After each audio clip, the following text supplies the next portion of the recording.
ಗಂಧದ ಗುಡಿ ಮೂವಿನ ವಿಜಯ್ ರೆಡ್ಡಿ ಅವರು ಡೈರೆಕ್ಟ್ ಮಾಡಿದ್ದಾರೆ. ಈ ಮೂವಿಲಿ ಬರೋ ಟಾಪ್ 3 ಸಾಂಗ್ಸ್ ನ ಈ ವಿಡಿಯೋದಲ್ಲಿ ನೋಡೋಣ. ನಂಬರ್ 3 ಅಲ್ಲಿ ಎಲ್ಲೂ ಹೋಗಲ್ಲ ಮಾಮ ಸಾಂಗ್.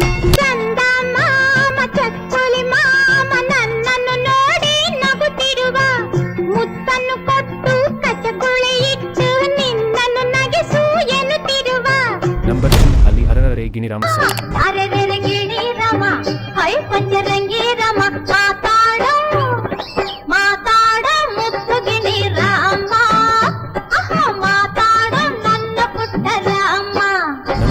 ಆಲ್ ಟೈಮ್ ಹಿಟ್ ನಾವಾಡುವ ನುಡಿಯೇ ಸಾಂಗ್. ನಾವಾಡುವ ನುಡಿಯೇ ಕನ್ನಡ ನುಡಿ, ನಾವಿರುವ ತಾಣವೇ ಗಂಧದ ಗುಡಿ, ಅಂದದ ಗುಡಿ.